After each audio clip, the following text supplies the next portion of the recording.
Good morning, everyone. It's Lee Henson, president and founder of Agiledad, and it's time for today's episode of the Daily Stand-Up. So without any further ado, let's get started. It's Friday, so it's time for our Agile, Not So Agile podcast episode. And in case you haven't figured out, I've done a lot of emphasis on one particular author recently, and it's because it's someone that I've recently had some contact with that I've decided is just probably someone who I want to look up to as a mentor. You know, it's rare, but you hear me say sometimes when I grow up, I want to be like. In this case, when I grow up, I want to be like Dave West. This guy's just fantastic. I had a conversation with him earlier in the week, and what I can tell you is every time he speaks about something, it comes from the heart, it comes from warmth, it comes from a good place. And today I want to talk to you about a post that he made that resonates in my world more than you can ever imagine. It's called Why Kindness Matters. And he starts it off talking about how his grandmother was a key part of his life growing up. You know, it's kind of ironic because the same thing's true with me.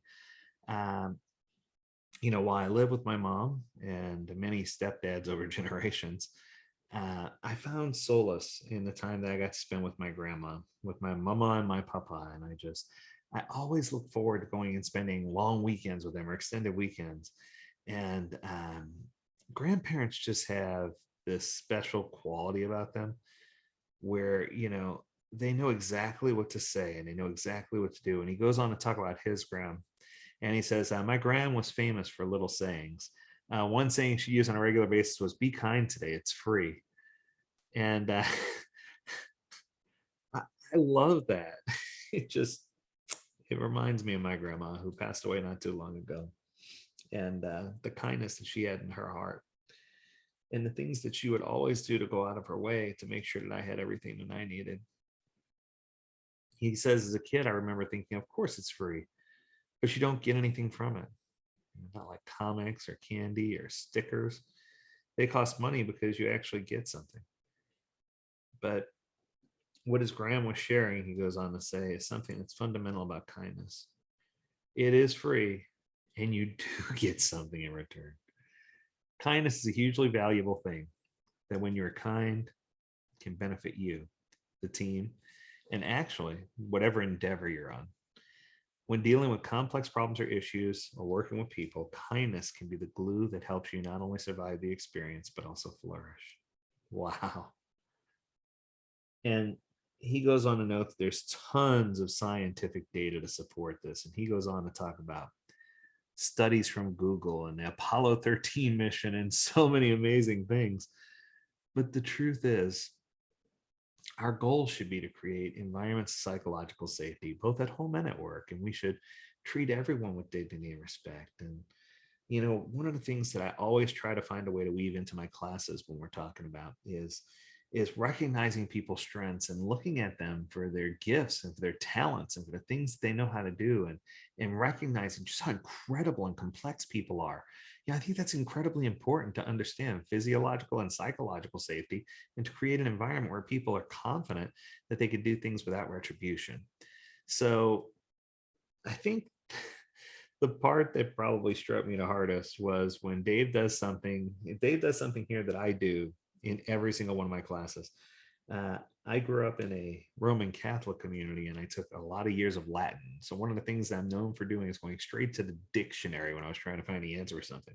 In this article, he points out the Oxford Dictionary defines kindness as the quality of being friendly, generous, and considerate. I love that.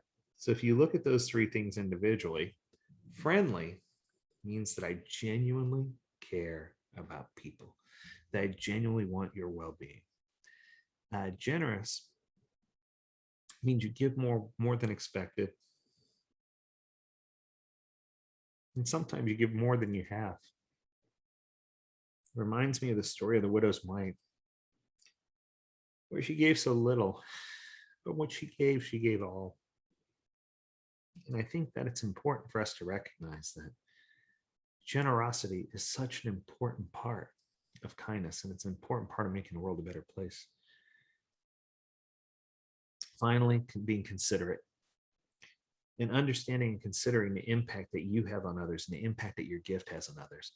And he's quick to point out that sometimes kindness is confused with being nice.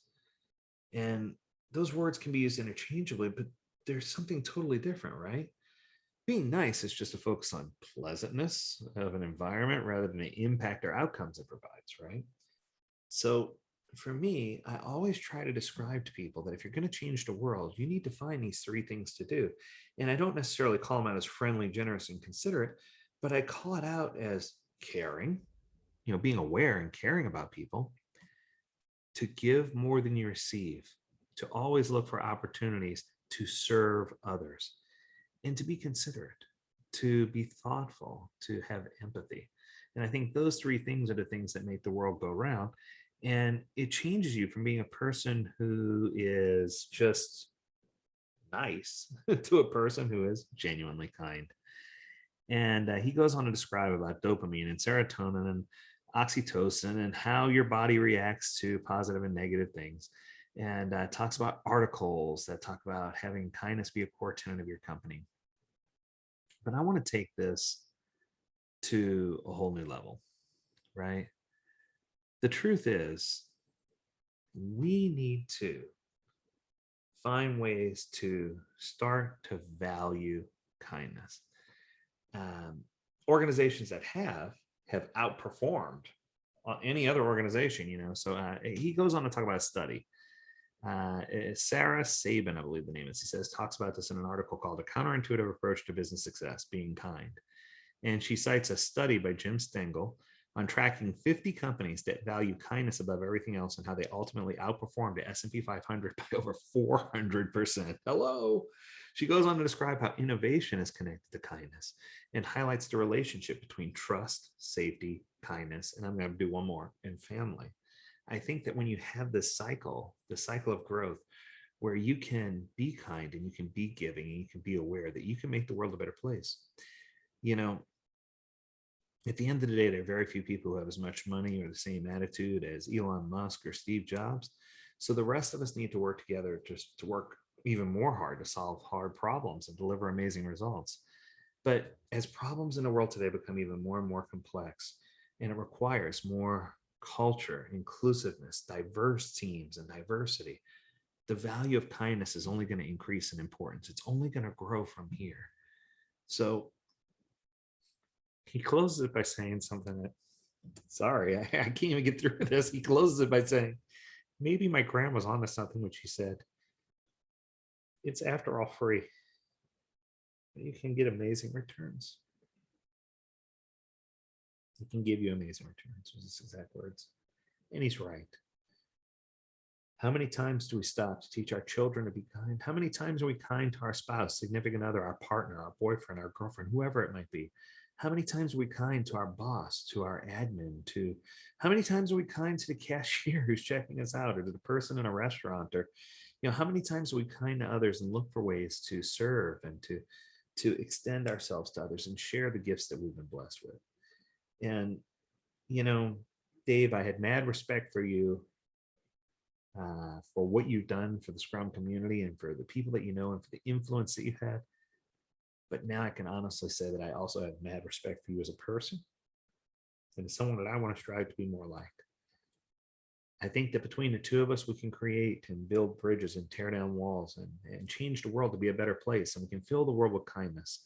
And I think that if we jump on this bandwagon and we spearhead this initiative and begin to fill the world with kindness, that other people might latch on, and that other people will realize that this is what really matters in the end.